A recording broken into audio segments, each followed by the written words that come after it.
Good morning. So how many of you have not had breakfast? As someone who has been a typical last bencher throughout his academics, I would request you to not have me for breakfast. So I'll try and keep this as interesting as possible. I was told that there was already a session that started at about 8:15. Believe me, I've never attended a session that starts at 8:15. So hats off to your patience and your energy levels. So the topic that I have chosen for today is a civilizational identity relevant for an ever-globalizing world. Very boring, I understand. It must be downright boring. I'll try and keep this as interactive as possible. So I've been given an hour to interact with you. I will reserve the last 20 to 25 minutes for question and answers. And as someone who's represented women supporting the tradition of Sabarimala, there is a decent chance that a good number of women are perhaps uncomfortable with my position. So preference will be given to girls and ladies with respect to questions as much as possible. Feel free to come after me. Feel free to shoot as many uncomfortable questions as possible. And I'll try my best to defend myself. So I was on the way. I usually don't prepare for my speeches because it's usually the moment that decides what I decide to speak and what I wish to share with the audience. And I was wondering, what is it that I exactly talk to you about? I was told that the age group is largely between 18 and 30. How many are between 18 and 22? That's a fairly large number. How many of you find civilization as a topic remotely interesting? Civilization and identity as a topic remotely interesting. Not many. Okay, that's an uphill job. So, when you think of India, or when you think of its civilization, stand up and give me an answer. What comes to your mind first? Feel free to shoot answers, volunteer with answers. Let's keep this interactive.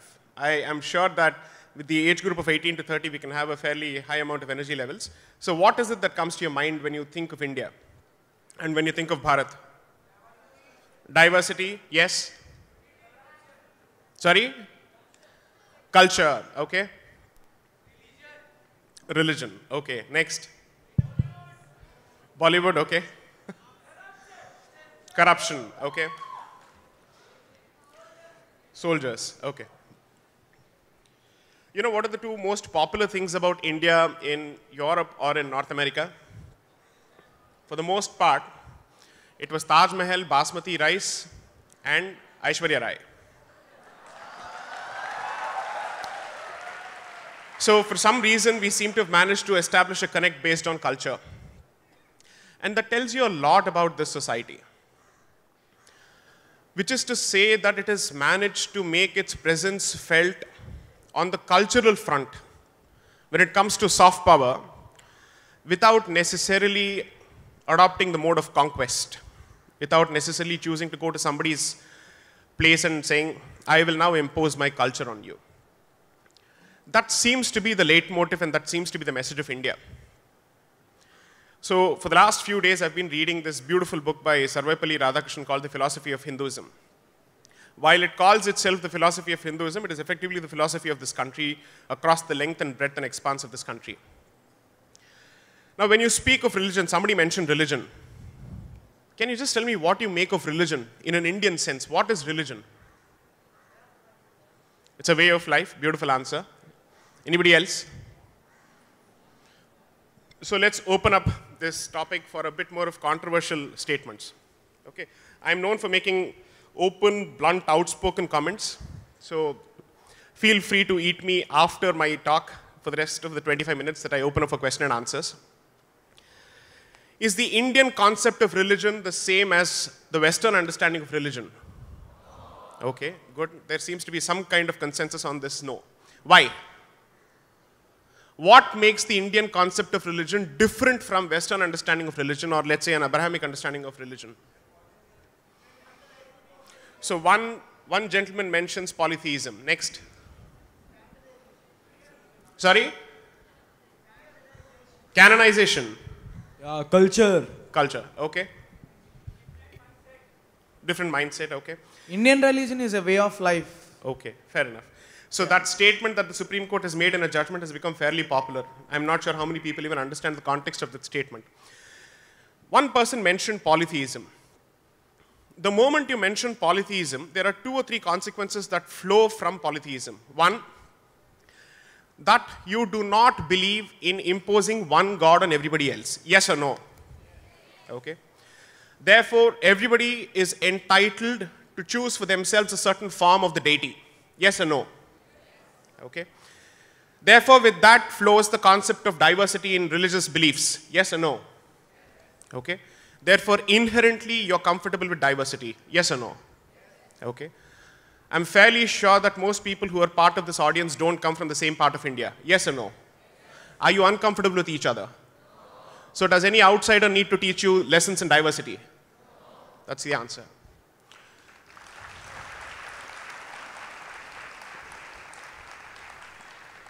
Frankly speaking, I've been trying to grapple with this concept called dharma for a very long time. I'm someone who's perhaps a bit religious, largely cultural, and certainly not spiritual. If you ask me to sit through a class of meditation, trust me, the loudest snore would be from me. I'm incapable of meditating. Because it's a restless mind, I prefer something that has a lot more of action. I prefer to watch a puja or a homam or a yajna being performed as opposed to meditating. That's something that's part of my nature. I can't help it.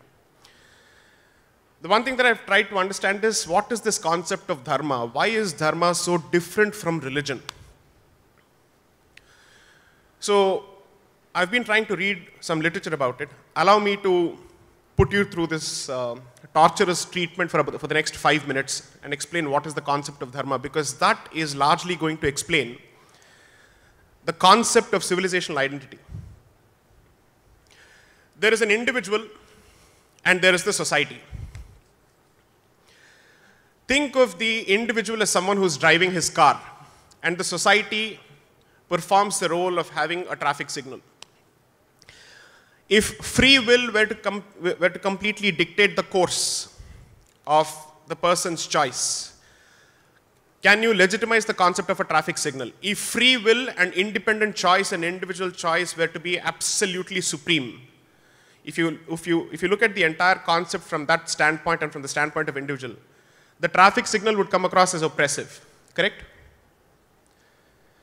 And if the traffic signal were to dictate every twist and turn that you make, and were to decide how you are supposed to move your steering wheel at every moment, that would be an oppressive social control, correct? Yes. But what is it that keeps the traffic moving as much as possible with very few accidents as possible? The balance that you strike between the individual's right to drive in a manner he chooses, in a manner it pleases him, and the society's right to impose a certain boundary condition to ensure that he does not come in the way of others' safety. That would be the definition of balance, right? Individual choice meets societal responsibility. That effectively is the definition of dharma. Which is to say, an individual must have the maximum possible ability to express himself. So if anybody tells you that Indic religions or Indian civilization is largely anti-individual because it imposes social control, they really don't know what they're talking about. Because I can't think of any other architecture, any other civilizational architecture, any other religious architecture, any other faith-based architecture which gives so much of latitude to individuals to do what they wish to do. Are you forced to go to a Sunday school? Are you forced to go to a temple on a regular basis? That is inherently because it believes in giving you a certain amount of latitude and allowing you to decide what is right for you according to your temperament. This flexibility, over a point of time, if it were to be abused, it is entirely a right-based discourse, which is to say, I have the right to do this, I have the right to do that. But if the entire discussion is about rights and there are no duties involved, who takes up the responsibility of ensuring that there is order in the society? This balance between right and duty is effectively what defines dharma. As a consequence, it does not require you to have a belief in a certain deity. It does not require you to adhere to traditions merely because they've been followed for 2,000 years or 5,000 years or 7,000 years. It allows you to decide what is relevant for a given time and circumstance, keeping in mind that there is a fundamental definition of dharma that needs to be adhered to. This is effectively what dictates and distinguishes dharma from other non-dharmic religions, which is why you don't have one central book, which is why you do not have one central organization that decides to dictate the destinies of each and every person of this community. Frankly speaking, we are an agglomeration of multiple schools of thought. There is no one school of thought except for the commonality that we have chosen not to impose one school of thought on others. And that is the only thing that ties you, that is the only thing that makes you common. And this is effectively what distinguishes most religions, or at least all religions that have come out of this particular country from religions that have come from elsewhere. I'm not saying what is right and what is wrong. I'm merely trying to tell you what is it that separates the faith process and the thought process of this country from other countries, which is why it has been possible for you to have diversity, which is why it has been possible for you to exist, notwithstanding the number of languages that India has. How many languages do we have? At the very least, 1,500, that's a very conservative number. Europe struggles to keep itself together with barely 30, 40 languages. And most languages there are at least similar to each other. Notwithstanding the fact that there is a fair amount of faith-based homogeneity, they're largely of the same religion, and still they struggle because they have not cracked the code of what is diversity. And that is the central point that India tries to convey. Think of India as a microcosm of the world, which is to say, and this is something that most thinkers and most philosophers who have taken an active interest in Indian philosophy have said, there is not a single thought, good, bad, or ugly, which has ever been thought of or which has ever existed in the world, which has never existed in India. And what does not exist in India does not exist anywhere else. This is not a statement of nationalistic jingoism. This is not a statement of racial pride. This is to simply say that this is a culture that has traveled a journey for about 7,000 years at the very least, not 5,000 years. I don't subscribe to the Aryan invasion theory. So according to me, even if we have existed for 7,000 years, we would have made so many mistakes and we would have drawn so many lessons that there is a decent chance that the human experience is defined by Indian experience, which is why the latest studies when it comes to racial studies or genetic studies are focusing on what is known as out of India theory. As opposed to Aryan invasion theory, they're looking at out of India theory. How many of you have had the opportunity to travel to Europe, or let's say Northwest Europe, the Baltic countries? Which are the Baltic nations? What are the 3 countries which are by the Baltic Sea? Have you heard of Latvia, Estonia, Lithuania? These are former Soviet republics, or part of the Soviet Republic. Go to Lithuania, and you'll be surprised and shocked at the amount of similarity that it shares, Lithuanian language shares with Indian languages. The sheer amount of Sanskrit that will fall in your ears, even if you don't like it, even if you don't want it, is amazing and astounding. So for the better part of the last 200 years, the course has been, perhaps they came from outside and therefore there is similarity between Indian languages and foreign languages. But the fact is it's not Euro-Indian languages, it's Indo-European languages, and therefore it must have gone from here to there. So try and take some interest in some of these studies because it will help you understand what is our identity. But why is our identity so important? Are we saying that Indians are the best in the world, or are we saying that Indian thought is the most supreme in the world, or an Indian faith is the best in the world, and there is no route to heaven that does not go through an Indian religion? Is that the statement that we make? Have you ever heard of an Indian faith make the statement that if you do not approach God through the temple and temple alone as an institution, you will only reach hell? Have you ever heard that statement? Because that is something that is fundamentally incompatible with our thought process. In fact, we even go to the extent of saying that you don't need to believe in God. Can you name an Indian religion that does not believe in God? An atheistic religion and an agnostic religion both exist as part of dharmic faiths. Name the 2 religions. Let's see how much you understand of Indian faiths. Does Buddhism believe in God? The answer is a no. It believes in nirvana, it believes in karmic theory, but it certainly doesn't believe in the existence of one supreme deity. Jainism is undecided, and which is why it falls within the basket of agnosticism. Why is all of this important? How does this help you at your stage of life? How does identity matter to people who are 15-year-olds, 18-year-olds, and 20-year-olds? How does it make a difference? Why is your name so important? If somebody were to constantly call you from a name that is different from yours, would you respond to that name? Do you or do you not associate name with your identity? Yes or no? Yes. Therefore, it is at least clear that identity matters to you. Your personal identity matters to you. Yes or no? Yes. So if your personal identity matters to you, then the identity of a group of individuals too must matter. Because at the end of the day, they perhaps have something in common. What is your understanding of history? What do you mean when you say history? What is history at the end of the day? When you say India's history, what is India's history? What is the sum and substance of history according to you? Just use it in one word. It is the story of your journey which explains where you are, what you are, and how have you arrived at that particular place, defining who you are at that particular point of time. Therefore, it is the sum and substance of your identity. Yes or no? Your past plus present is effectively your identity. And the way you choose to go forward is future. Correct? That's the definition of identity.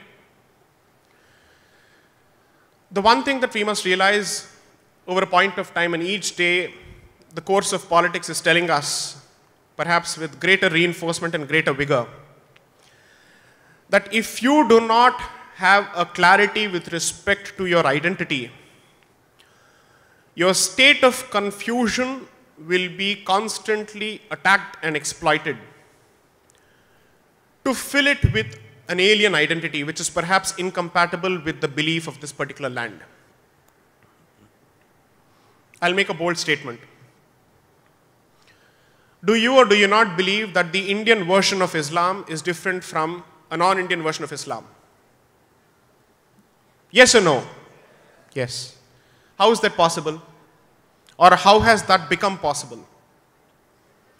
Because at the end of the day, religion has to interact with the environment. And therefore, religion has to interact with the cultural heritage of that particular place and the language of that particular place. Can you rule out the possibility that there must be at least one Muslim who is from Kerala or from Tamil Nadu who does not understand either Urdu or Arabic? Correct? If that is the case, clearly religion plays a certain role, perhaps about 50 to 60%, but the rest of the role is played by what? Your surrounding, your culture, the language, the people you interact with on a daily basis, at least 12 hours a day.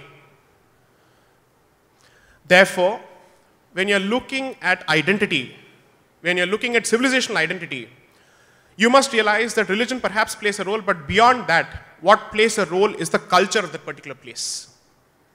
And on a daily basis, if newspapers are any reflection of the state of discourse on a daily basis, what is the subject of discussion is identity. Either it is gender-based identity, or language-based identity, or region-based identity, or religion-based identity, and the most favorite all, caste-based identity. So if identity is so inseparable from your life on a daily basis, is it possible for you to ignore identity and hope that your utilitarian qualifications, which is to say I'm an engineer, I'm a doctor, I'm a lawyer, and can that be the whole and soul of your identity? If there is a Chinese engineer, there is an American engineer, there's a German engineer, and there's an Indian engineer, and let's take for granted that their qualifications are the same and their skill sets are the same, what separates them from each other? What separates an engineer who comes from different nationalities from each other? It is their national identity, it is their cultural identity. And why is that important? Because ultimately it defines or it conditions the manner in which you think. It dictates, even subconsciously, even without your own knowledge, the manner in which you approach a certain problem. If you have lived in a homogeneous society where there is absolutely no diversity, it is that society which has to give lessons on diversity to its employees. Are there any Indian organizations which are aware of which have diversity courses for its employees, for any multinationals? For a Punjabi who comes to Kerala, is there a diversity course? Or is there a diversity course for a Malayali who goes to the Northeast? This is something that you need to understand. The sum and substance of my attempt, wherever I've gone to speak to youngsters, is to try and instill in them a certain amount of cultural respect, if not cultural pride. Because the word pride could have a negative connotation wherein you could end up thinking that he's asking us to believe that we are superior to others. I'm not even making that statement. All I'm trying to say is that when somebody decides to spit on your heritage, or somebody decides to run down your culture, or somebody decides to mock at what is it that you've received over 7,000 years, stand up for it whenever you get an opportunity, but you will never be in a position to stand up for it unless and until you yourself are clear about where you come from. Unless and until you're clear about what is it that you stand for. How many of you are from Kerala? Good. So I'll throw a few googlies at you. Let's see how well you respond to them. What is the difference between the deity called Ayyappa and Dharmasastha? What is the distinction? He is effectively a deity of Keralite origins, so to speak. What is the distinction between Dharmasastha and Ayyappa? Yes, please. Yes. Please pass on the mic to the gentleman, please. Introduce yourself and give your answer.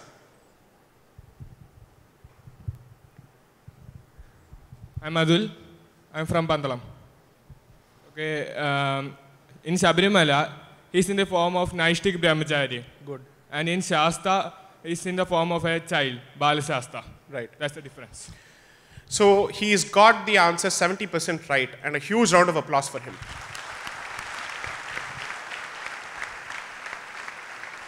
So let's build the argument from there for a moment. So he understands fundamentally that there is a distinction between Dharmasastha and Ayyappa. These are two forms of the same deity, correct? Therefore, temples which are dedicated to Dharmasastha, do you find any restriction on the entry of women? Yes or no? Okay. What about the restriction with respect to the deity at Sabarimala? He's just made a point that he is a Naishtika Brahmachari or a Brahmachari, right? So here's an instance where there are two forms. Both of these forms fundamentally are different because one is a Brahmachari, the other is not. If there is a deity who is a Brahmachari and there is a deity who is not a Brahmachari, or there is one form which is Brahmachari and the other form which is not a Brahmachari, does common sense tell you that there must be a consequence on the tradition of the temple because of the difference in the forms of the deity? Yes or no? You don't need to know the exact practice, but you can surely understand the logic that the form of the deity effectively dictates the practices of that particular temple. Yes or no? Is Ganesha a married person or a bachelor? How many believe that he is married? Okay, how many believe that he is a bachelor? In Maharashtra, he is not a bachelor. In the north, he is not a bachelor. In the south, he is a bachelor. Riddhi and Siddhi are supposed to be his consorts, his divine wives. Is Hanuman a bachelor or not? What if I were to show that he is not a bachelor? That he is certainly not an Naishtika Brahmachari. There are examples to the contrary. Is Ravana worshipped or not? Okay, where is he worshipped? Not just in Sri Lanka. There are states in India where there are temples which are dedicated to Ravana. Why does this become important is, if you fail to understand the diversity in your own traditions, it gives an opportunity for others who do not understand that particular tradition to make fun of that particular tradition and throw words such as discrimination. Take it from me in writing. In any audience where there is at least 50% of people from the South, I will never call them South Indians, they're Indians from the South. I have seen a very clear understanding of the practice or the tradition. And those, even from the South, if they don't understand the tradition, are the ones who immediately jump on the bandwagon of gender discrimination. Now, I will not get into let's say logic, I will not get into Shastra, I will not get into anything. So I will simply throw a couple of numbers at you.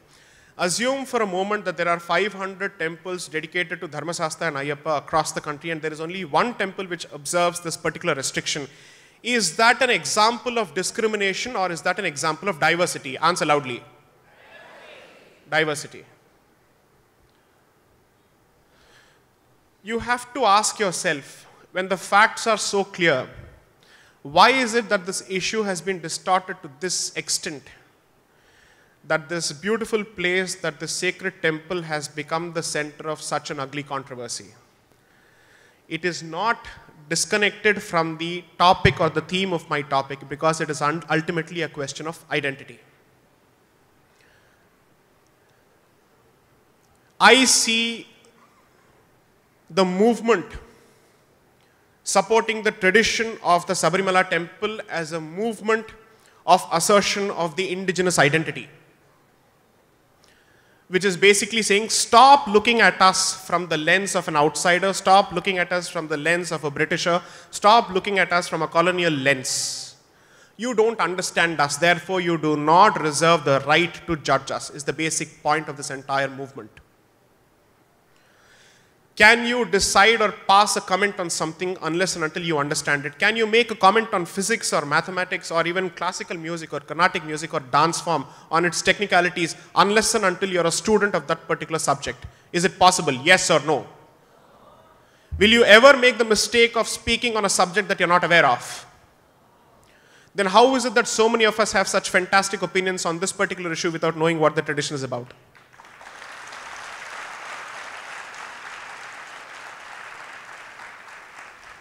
That is the fundamental question that you must ask yourselves. It is possible that most of us believe that this generation is vastly superior in its intellectual capacity to its ancestors. It is possible for us to believe that we know better than our fathers, our forefathers, our ancestors. And it is possible that we believe that we worship logic and reason much more than everybody else did because they were superstitious idiots. Assume for a moment that is the case. Then of all the people, the burden is on you to ensure that you never open your mouth on a subject unless and until you are informed of the facts. Yes or no? So the next time, even if you are not aware of the tradition or you are not aware of the facts, but somebody chooses to shoot from the hip or comment and he is not in a position to back it up, do you have at least a semblance of duty to ask him what is the basis of his opinion or her opinion? I would say so. If we are comfortable making fun of our own traditions because we believe it's superstition, then the question is, do we have a problem with the tradition or do we have a problem with the question of superstition?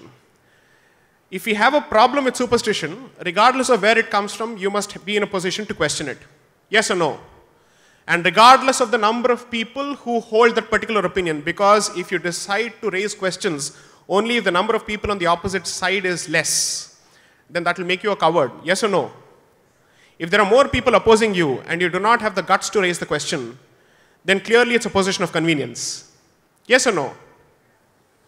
So when the media constantly talks about this particular issue, honestly touch your hearts and tell me how many of you decided to voice your opinion on social media, asking what is the basis of the media's opinion. How many of you decided to use your platforms, your Twitter handles, your Facebook platforms or WhatsApp groups, or all the favorite platforms for, let's say, this particular generation, to ask them these fundamental, simple questions? Why? Because the issue does not affect you. It doesn't concern you. Had this been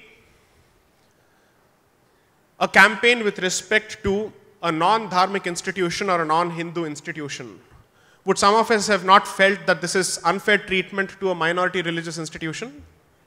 We would have. Yes or no? It's not wrong.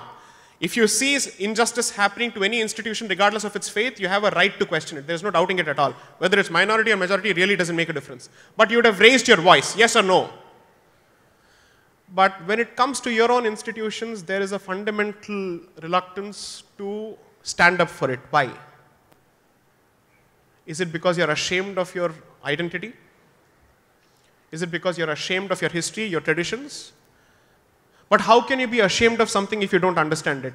Then neither should you be proud of it, nor should you be ashamed of it. But why is your default setting that of being embarrassed?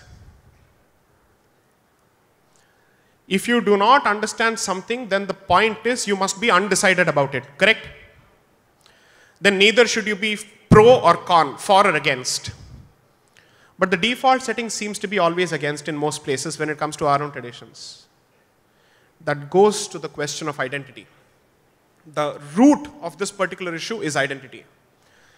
The reason why I keep using this word like a stuck gramophone for the last half an hour is that as days go by and as time passes, you will realize that this particular word, this particular concept, this particular construct is going to be at the center of every national discourse.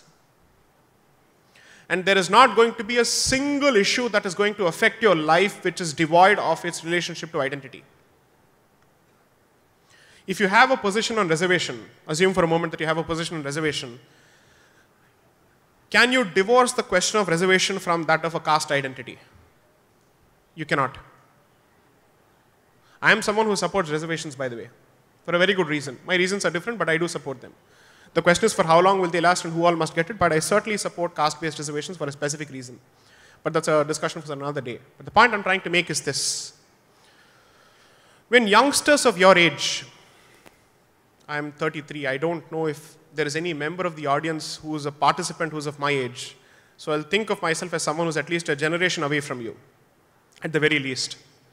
When youngsters of your age choose to not take an interest in issues with respect to identity, it allows somebody to use you and make useful idiots out of you because you have a certain sense of activism, which is not necessarily supported by facts always, and that plays into the hands of people with a vested interest.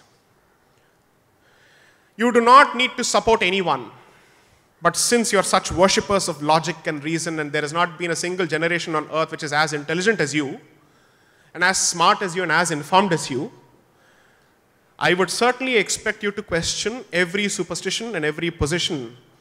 And when you're presented with facts which you're not aware of, you must be in a position to change your position, because if you don't do so, that would be the textbook definition of bias or prejudice. Yes or no? So here's my homework for you. Anyone who already thinks that he's aware of the Sabarimala issue, please go back and read it a bit more. And those who do not have possession of the facts of the issue, but certainly have fantastic opinions on the particular issue, the burden is on you to read further. Take that as a test case and ask yourself, is this an isolated instance or is this a pattern that is emerging? The exhortation that I am trying to make is this. I'm an engineer turned litigator. There is a reason I made that switch. Because I asked myself, what is it that I was going to do after engineering? I was a bloody good engineer, that much I'm sure of. I knew my subject. But the reason I made that switch was only this. Increasingly in my generation, there was a serious distance that was growing from our cultural central point, or cultural fulcrum, the center of gravity of our culture. And largely because there were not enough people who could articulate our position in a manner that is compatible with today's idiom. And therefore I decided to take it upon myself to try and attempt and make that particular change. There's a decent chance that I might fail. Or perhaps there's a 100% chance that I might fail, but nevertheless I've decided to take that particular opportunity. And I've said I'm taking that plunge. I come from a low middle class family, so it's not as if I had resources put on my table on a silver plate or a platinum plate telling me, "Bacche jo karna hai kar." That's not going to happen. I made that switch because I'm serious about it. What surprises me is those who see a value in justice freedom, social justice, equality, don't see a value in history and identity. That is almost mind-boggling. How are you going to understand the concept of justice and freedom and free speech or any of these values that you wish to speak about or you're so passionate about unless and until you understand the journey? You don't need to form an opinion and then try and support the opinion with facts, but at least start having the facts and then arrive at a certain opinion. That is my humble request to this audience. Because if you have a certain opinion and you try and force fit all facts to conform to that opinion, it is dishonesty, because you're not open to a different conclusion. But at the very least, have facts in your possession. Take an active interest. Can you change the fact regardless of which part of the world you go to that you're an Indian? Can you abandon that identity that you're of an Indian origin? Yes or no? So if somebody has a problem with that identity, even if you have chosen to abandon that identity, he will not stop or she will not stop. Why? Even when it comes to negative issues, we should have women first, is it not? So she will not stop unless and until you've been deprived of that identity. So if somebody has a problem with your identity, at the very least, they've identified that it is an important aspect of your personality. So if you can't realize what is your worth, your enemy is telling you what is your worth, or your adversary is telling you what is your worth. So as a lawyer, sometimes what happens is, when there are two arguments or two parties, sometimes you don't know which is the argument which he is going to start with, because you're not able to decide which argument is important. What we do then is that we wait for the first argument that is going to be made for the other side, from the other side. Because that tells us what, according to him, is our weakness or our strong point which he wants to dilute. Because that tells you what is the game plan. My request to you would be only this: become engineers, become doctors, become lawyers, do whatever you want. But do not ignore anything that affects who you are as a person, not as a professional. And according to me, and I'm backed by several philosophers and thinkers of this country, dharma and religion is the backbone of Indian identity.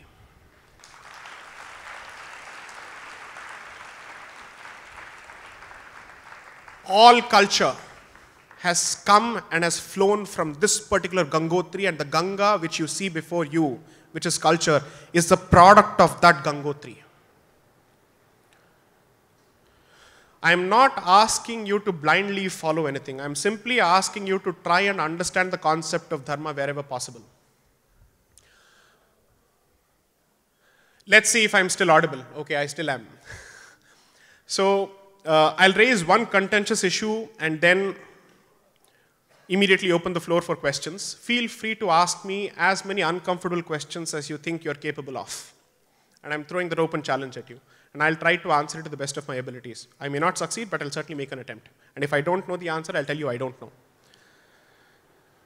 What is your understanding of the caste system? Can anybody try and explain that? I'm trying to open multiple boxes here, each of them uncomfortable, to see what is the audience's reaction and to see what is your intuitive response to some of these issues. Feel free to stand up and let the audience know what you think of the caste system. There's a gentleman right at the back. Excuse me. Good morning, sir. Who's the person asking the question? Yes, please. Yes. So, sir, you had been asking what is your understanding of the caste system. Yes. Actually, in the olden times, caste was not based on birth. It was based on what you did. Right.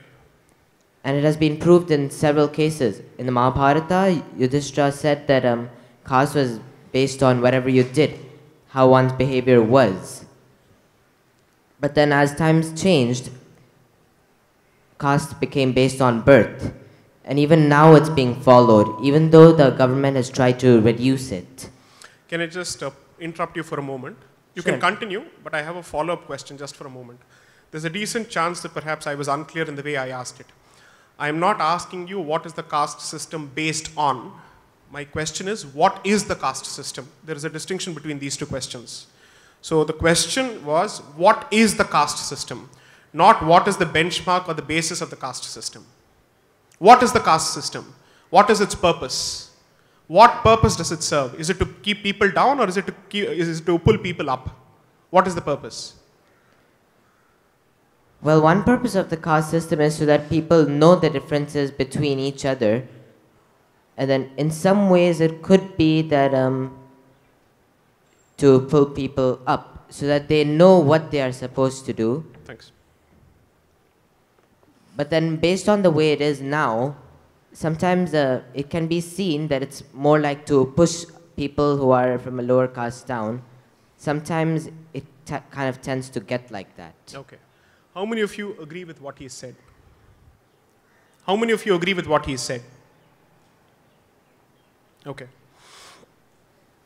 So for the past few weeks, I've been trying my best to put my limited brain and my limited skills through serious torture in trying to understand what is this Varnashrama system, what is the caste system, how does it connect to the concept of dharma. Assume that you're running a factory. Excuse me, sir. Or assume that, I'll come to you. Or assume that you're a machine. Assume for a moment that you're this inanimate object called machine. Is it possible for the machine as a whole, or one component, to take the position that it is superior to the other? Because if the others were missing, could the machine work? Answer the question. Is it possible for anybody to take the position that in a given organization, it can dispense with a certain category of people altogether and still function as an organization? Yes or no? So, as a lawyer, as someone who argues in court, I'll tell you what is my ecosystem comprised of. I have my juniors who assist me. I have my court clerk who effectively takes care of my dates, who ensures that my files are in order. And I also have an office boy who tries to help me whenever there is a client who comes to visit me. Which of these people is dispensable in my life? I need somebody who attends to the clients who come in. I need somebody to manage my cases to some extent. And I need someone who is my ambassador in court. Isn't there a remote possibility that my court clerk is more important than my juniors? Isn't there a possibility that without my court clerk I cannot function, but without my juniors I may function? Isn't that possible? The point that I'm trying to make is this.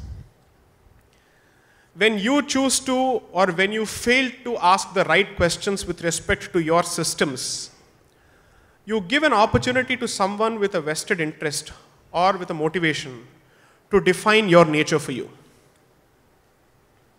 to tell you who you are. Will you allow any other person to dictate your individual identity or your personality and define who you are as a person? Yes or no? You won't. Then how is it that we are so comfortable when it comes to our collective identity? So from my little understanding or my limited understanding of the caste dharma, it's been basically this. It largely applies only to the phase of life where you're a householder. Not when you're a student, and not when you've crossed the stage of a householder. But why that particular stage is the focal point of the caste dharma?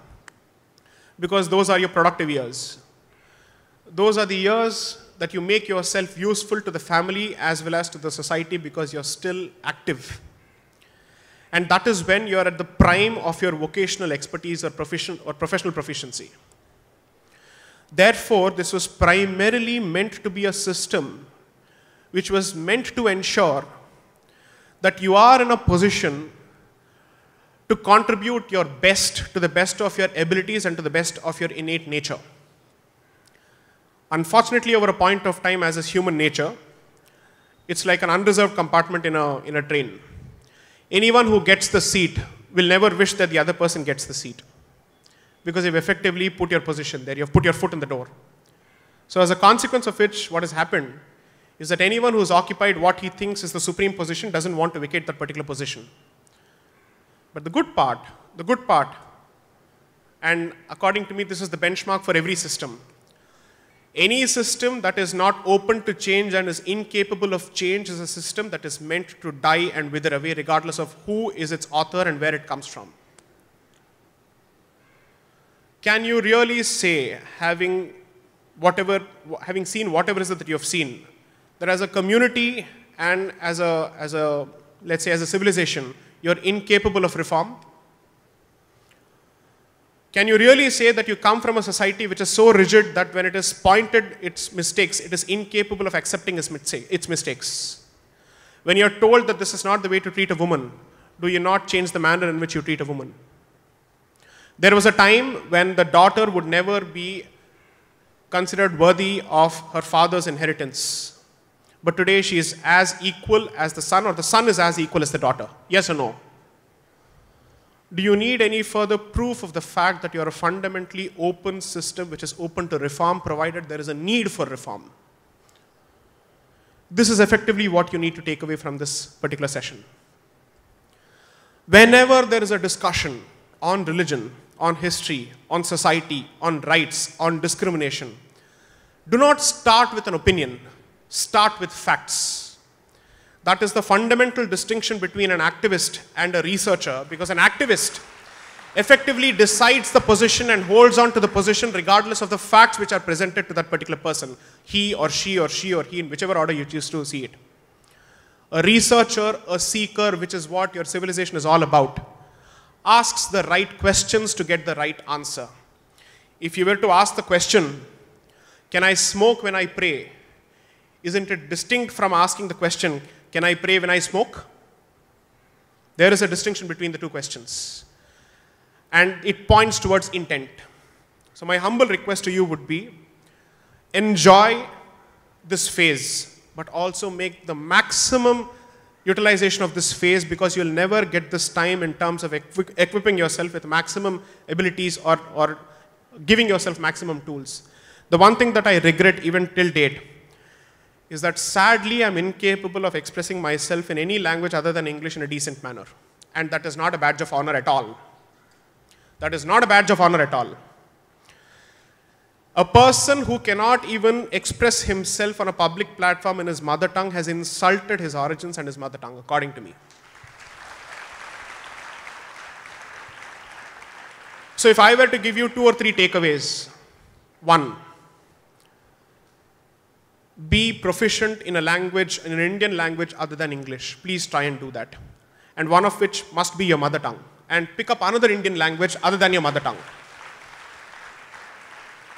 The reason that you must pick up another Indian language other than mother tongue is because it helps you see the similarity in the culture of this country regardless of where you come from.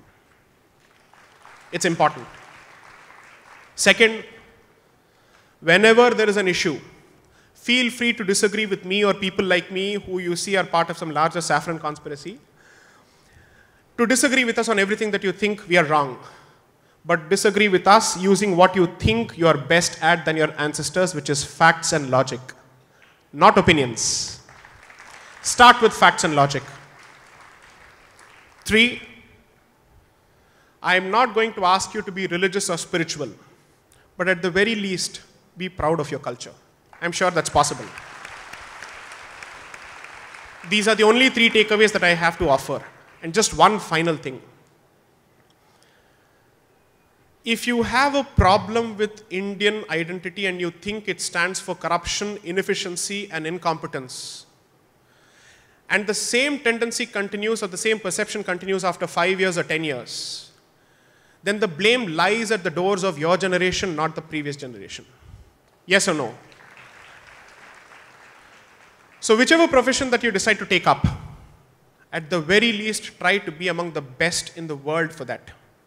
So recently I had an opportunity to give a lecture at NIT Bhopal. And that was immediately after my trip to Israel. What is the size of Israel when compared to India? Any idea? Pardon me, I've taken some time from the Q&A session, but just indulge me a bit. What do you think is the relative size of India and Israel? 1 ton.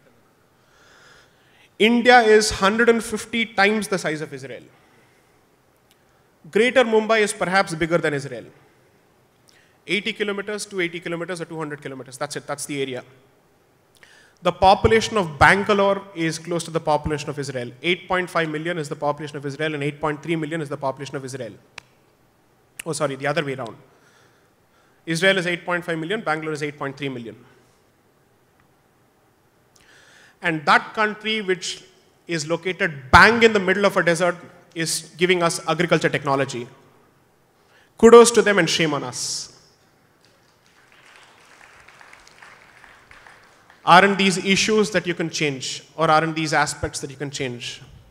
Assume that you come from an engineering college and each batch has, let's say, about roughly 600, 700 students spread across 7 to 8 engineering streams. Is it really difficult to produce 5 startups from one batch? Technical startups, technological startups. Is it really that difficult?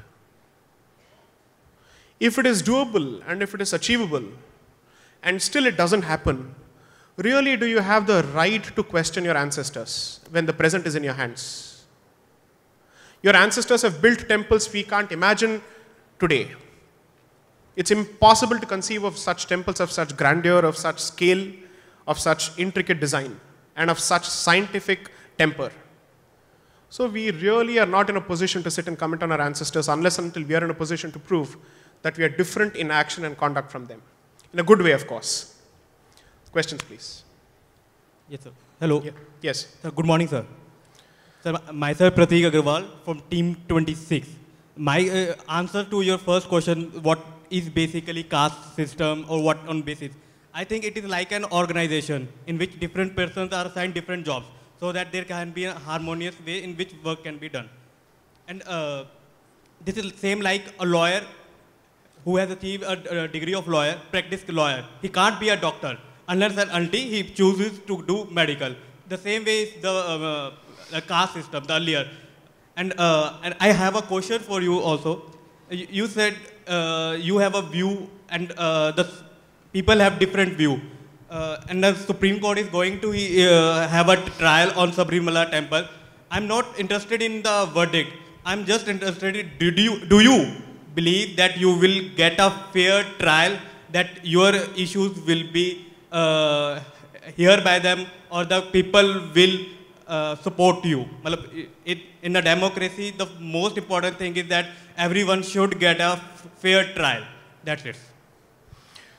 Fantastic question. So here are my answers. One, Thank you, sir.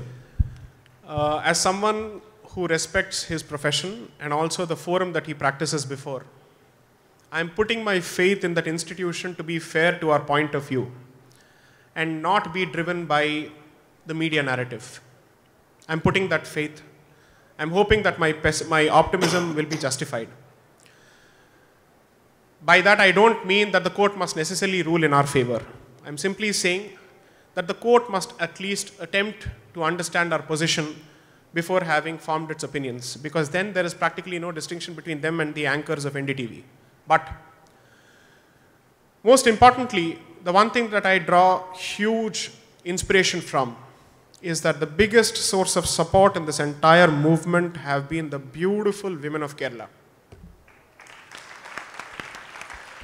What a scintillating response to the judgment, and what a democratic response to the judgment, what a peaceful response to the judgment, and what a moving, powerful response to the judgment. That is the manner in which civil disobedience must take place regardless of which cause you're representing.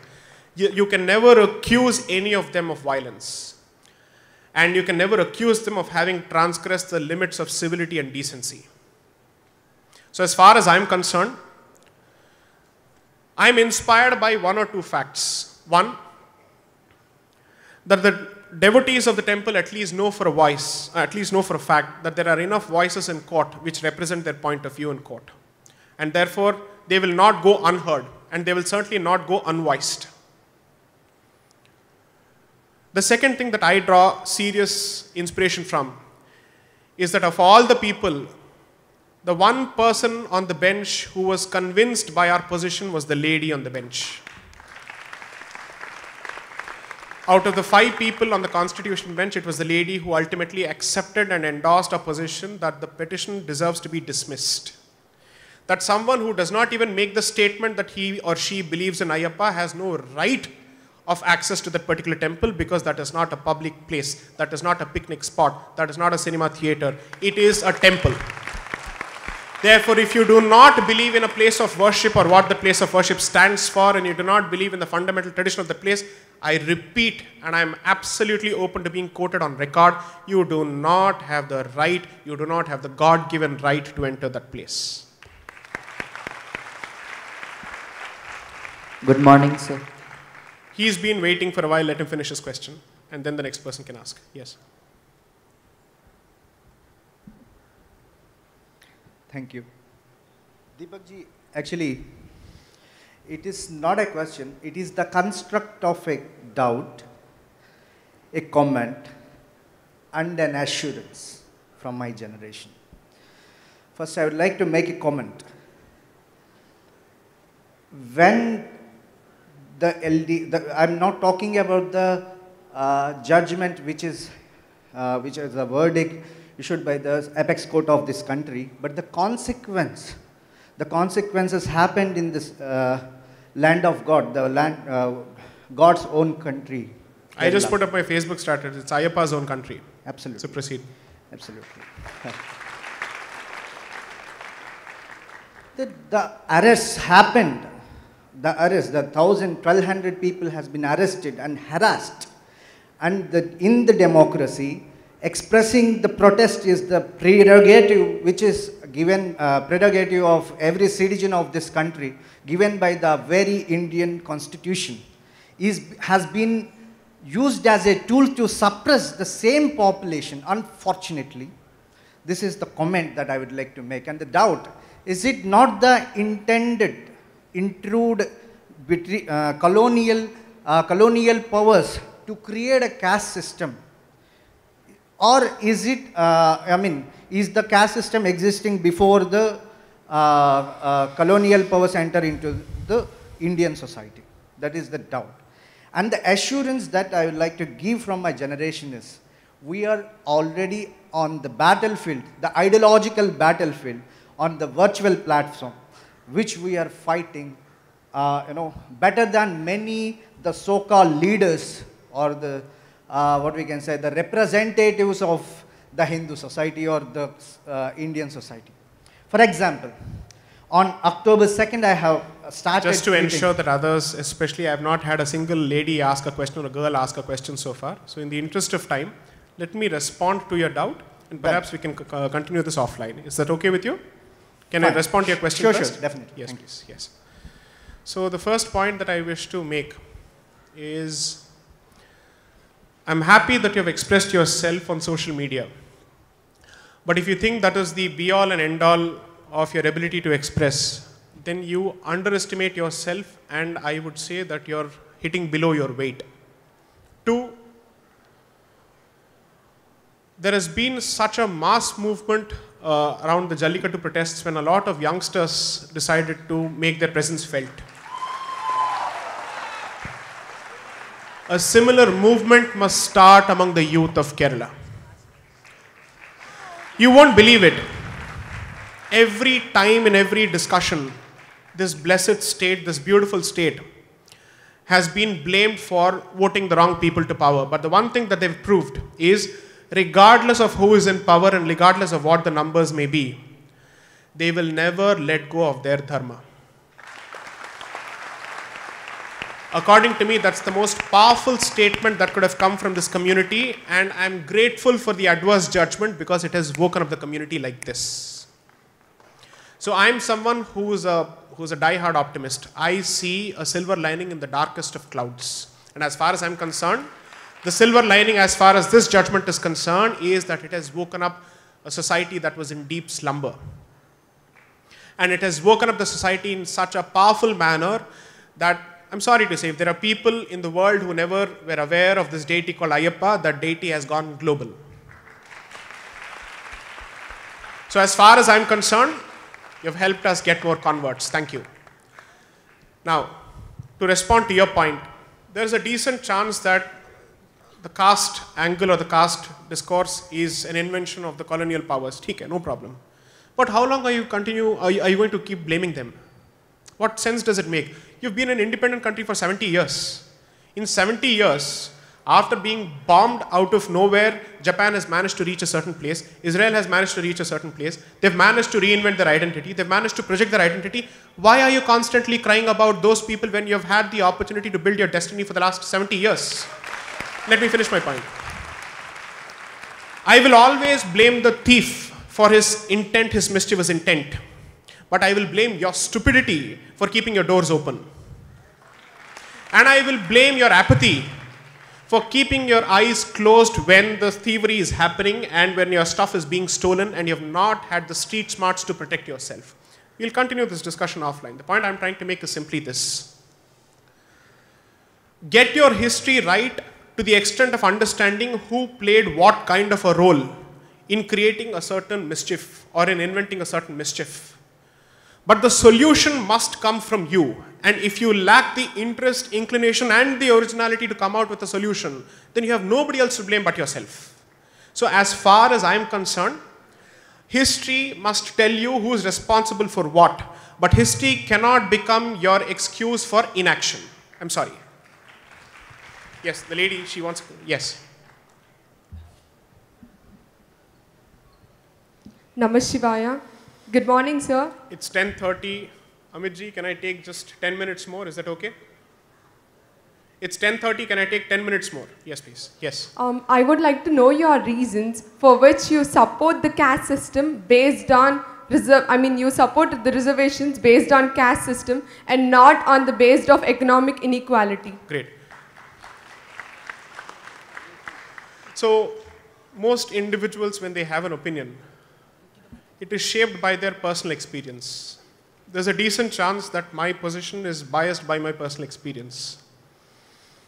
Allow me to use a few politically incorrect terms. Going by today's definition, I'm a Brahmin, but I don't think I'm a Brahmin in conduct or in mentality. I see more of Rajasic tendencies in me, and therefore perhaps I should have been in a different caste, so to speak, or a different category, so to speak. Despite coming from that background, I come from a low middle class family. So I was always educated in state board schools, in Andhra state board schools. The one thing that is common to most students who are products of Andhra Pradesh state board schools is that whenever they are pitted against students who come from the CBSE medium of education, they always have a sense of inferiority. I've noticed that. Maybe over a point of time, it evens itself out. But at some stage, that exists. Okay? So the question that I asked myself was, I come from a certain background which prides in its educational history or in the fact that it has a temper for education or a passion for education. And if someone who comes from that background suffers from a certain amount of complex only because he's been educated in a state board education or in a state board school, imagine the mental strength or the mental state of mind of someone who's come from a family that has witnessed or that has been subjected to oppression for thousands of years, or at least, at the very least, 500 years. And when he's suddenly pitted against the rest of the community, and he's now told, now the competition is open to you. I'm sorry, it's not a level playing field because mentally you're different. There is a certain sense of confidence that comes from being part of a certain community or a certain background which has always been comfortable with education. And then you're telling them, now the field is open to you and let's have an open playing field or a level playing field. It is going to take a certain point of time until they come at the same level as you in terms of confidence, not in terms of aptitude. There's a difference. There must be someone who's absolutely good at mathematics, but if he doesn't believe that he's good at mathematics, even his brain will refuse to function. That is the difference between aptitude, interest, and confidence. So reservation, according to me, was meant to be affirmative action to give them the same level of confidence. So I do believe, and frankly speaking, if you were to go to several pockets of this country, and if you go outside the urban islands, there is a certain amount of discrimination that is still going on. And if you refuse to accept that fact, it is to your detriment, because your refusal to accept that fact is helping somebody else exploit him to take him out of the dharmic fold. So it's in your interest to accept that fact and do something about it. That's point number one. Point number two is The question would be for how long? We keep citing Ambedkar, saying he said it's only for so many years or for so many generations, and even he didn't think of it as a permanent solution. He didn't think of it as a permanent solution when the community has arrived at a point where its caste identity does not matter anymore. When intercaste marriages become the norm. When it is perfectly possible for you to think of a marriage outside of your caste without being constricted or constrained by other considerations. Will they have the same eating habits? These kind of stupid questions go on in everybody's head. So when that is the case, I do believe that there must be a certain amount of continuity as far as caste-based reservations are concerned, notwithstanding the fact that my own people may not agree with me or people from my community may not agree with me, but take it from me in writing. Anybody who's come from my kind of background would certainly understand what is that I'm trying to say. But, I would certainly ask myself a question. 3 generations, 4 generations, you've arrived at a certain post. There are people who are now in the topmost bureaucratic posts of this country. Just as people responded to Prime Minister Modi's call for giving up LPG subsidies, would there be a similar response if he were to ask them to give up reservations? As opposed to the state imposing that kind of requirement, asking them to give up their reservations, it's better if it comes from the community itself, because that's a powerful statement. But the more practical consideration being, no political party will have the guts to ask for reservations on caste basis to be banned. So you might as well ensure that the response is more societal, because that will be even more powerful. Because that is a sign that we are all integrated. And that is a sign that the caste card can never be used by anybody from within the community or outside the community to drive a wedge between you. So that's the answer to your question. Next. Good afternoon, sir. Good morning, sir. I'll take just 2 more questions and that'll be the end of it. It's 10:35. By 10:40, we'll close it. Yes, lady, please. Good morning, sir. So my Yes. question is, as the law says that everyone is equal in the eyes of law, but even after that, we are able to see that there is a lot of discrimination. So the basic point of my question is that discrimination is because of caste system, because of our mentality, or because of the judgmentals we have made for one another? Accordingly, like, what can be the exact solution to get rid of that discrimination so that we can go ahead for a future where there will be unity? If I had a solution, I would have spelled it out by now. Unfortunately, I don't. It's okay. Thank you, sir. I can't claim to be the fount of all wisdom, nor can I say that I have answers to every question. That is perhaps the prerogative of a few who believe that they have answers to everything and they know everything under the sun, including what is good for women and what is bad for women. I don't claim to myself that kind of a right. The point I would like to make is simply this. By training and by nature, I struggle to make general statements. So if you say discrimination exists, I don't know in which sphere, in what fact or what form of industry, what is it that we are specifically talking about, because it's important to give a context. But be that as it may, let me take your general statement for a given, and let's assume that that is the proposition. The one thing that I've realized is the biggest fraud that has been committed on the society by several ideologies is to promise equality and to promise elimination of poverty. Because according to me, neither of them is possible. Yeah, like I'll finish my point. The good thing about discourse is you need to let others finish the point. Let me finish my point. And if you still disagree, we'll continue to agree to disagree.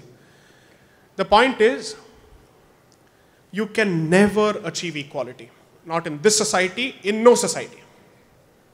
Nor will you ever be able to eliminate poverty, not just in this society, but any society. What we can certainly do is change the quality of poverty. By that I don't mean intelligently altering the definition of poverty, but simply by saying, if previously you were struggling to have food and that was the definition of poverty, now you're struggling to have Wi-Fi connection, that must be the definition of poverty. Okay? In economics, the answer to that, and I know just a bit of economics, and from what I understand, it's called the rising tide, which is to basically say that the overall standard of living and the quality of living is increased to such an extent that what was previously considered a luxury now becomes a necessity. And your lack of access to that necessity defines your poverty. maybe that is a better way of achieving that. Because the only society which is managed, or the only ideology that has promised complete elimination of poverty and absolute achievement of equality and has failed miserably and astoundingly is communism. So I think there has been no better example than that. As far as I am concerned, it's a fantastic goal to have, to try and reach that particular goal. But if you're going to impose artificial restrictions and artificial constraints to make everybody equal, there are two ways of doing it. Rise everybody up or pull everybody down. Do what you wish to do. That's the point. So I don't think it is fair to assume that equality or inequality is peculiar to the Indian mindset, because that is an insult. If you had made this statement about any other community or any other nationality, wouldn't somebody accuse you of racism?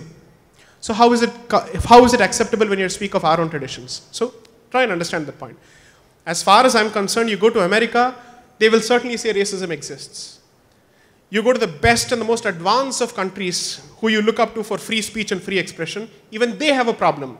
The question is the degree to which the problem exists and the level at which it exists. Glass ceilings exist all over the world. The question is where they exist and what defines the glass ceiling. When does it begin to exist? That's the question.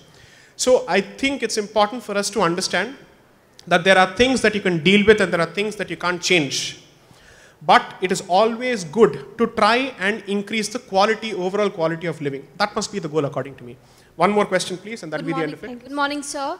I'm inclined to take a question from a lady. Yes, please. My question to you is that today Sanskrit is losing its essence and students are not much interested in studying Sanskrit because they find it boring. So what will be the after effects of this? See, the point is, this question is not about finding Sanskrit boring. This question is about a few mental barriers before that. One is that it is associated with a certain caste. Unfortunately, that's what people assume. I don't know why. Second is that the moment you speak of Sanskrit and you wish to make it more public or you wish to make it more accessible to people, unfortunately, it is given the term saffronization. I don't know why. If in India you can't speak of making Sanskrit more widely accessible and more widely readable and more people speaking that language, in which country can you do that? In Germany? Which country will you do that? So that's a question that people have to start asking. Second, I don't believe Sanskrit is a dead language, because Sanskrit manages to make its presence felt through Malayalam, through Telugu, through Kannada, through Hindi. So as far as I'm concerned, you can try your best or your worst and you will never be able to kill this language. It is impossible. It's not going to happen. It will manage to keep itself alive in one way or the other, because that is the natural evolution of languages and that is the organic evolution of languages. You will be going against science if you try to kill a language. Okay, it will find multiple ways of coming about. But the most important thing, which I think your question intends but does not necessarily capture, is this. Why is Sanskrit not popular? That's the question. Sanskrit will be... Yes. I'm a teacher, I'm teaching also. So what I have observed in the students, like, you know, they are literally not interested in Sanskrit because that's what they tell, that they find it very boring and they're not interested in. So that's why I asked you this question. I understand, and I'm so grateful to you that you have taken upon yourself this blessed duty of teaching Sanskrit to people. I'm sorry, I don't teach Sanskrit. I teach physics in 11th and 12th. But the students, they share their views for other subjects also. I have always believed one or two things. Pop culture is a fantastic medium. And unfortunately, when you look at Bollywood, it has been accepted for God knows what reason that you cannot compose a love tune without the use of Urdu. So when that has become the accepted position, where even Hindi is not acceptable and that there must be a heavy proportion of Urdu, I have nothing against Urdu as a language. I'm simply saying that tomorrow if Punjabi becomes the dominant language for songs in Bollywood, even then there is a problem. That means Avadhi is out, Magadhi is out, Bhojpuri is out, Khadi Boli is out, Hindi is out, then what remains?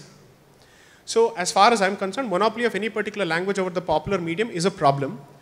Perhaps we need to revisit the ways in which we decide to project and package that particular language. But you should not think of it as a hot plate of food. It would be stupid on our part to directly put our fingers at the center of the plate when you know for a fact that this is a hot potato. So you need to start addressing it through the fringes, which means if it were left to me, I would start with Vedic mathematics first. Because we're Indians, we always look for incentives. What is it in me? Or what is it in it for me? How do I gain out of this particular initiative or exercise? Start by making Sanskrit and allied subjects worth pursuing for the purposes of livelihood in one way or the other. And that starts with Indianization of school curricula, which still follows the Western curriculum according to me. So if you were to address that particular issue, then perhaps you will at least create a situation where people are open to learning Sanskrit on their own without you having to push it. It's always better to have a pull than a push. So I think I'll end my pravachan for today. Thank you. And you've been an extremely patient audience. I'm sorry if I was complex, my apologies, but a fantastic audience. Thank you for a patient hearing. Thank you.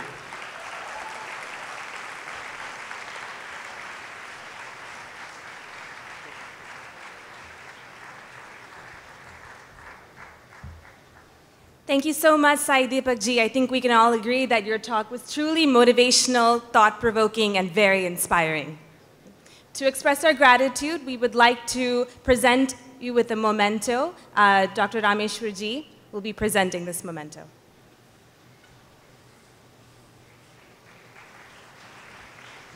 And for everybody, this is a beautiful Ganesha Ganapati wood carving made from Amrita Kalashetra, really in support of the promotion of Indian arts and culture.